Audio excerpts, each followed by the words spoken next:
Dalawang alamat, dalawang magkaibang dominance, pero parehong nakagawa ng history sa iisang linggo. Si Luka Doncic nagpasabog ng 60 points at si LeBron James nag-triple-double kontra sa Miami Heat.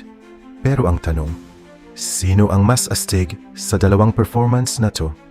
Simulan natin kay Luka. Si Luka Doncic muling pinakita kung bakit isa siya sa pinakadelikadong scorer sa buong NBA. Sa game na to, umabot siya ng 60 points. Hindi lang basta scoring, kundi complete domination. Mula sa simula pa lang ng laro, ramdam mo na agad na iba ang energy niya. Step back 3, pasok.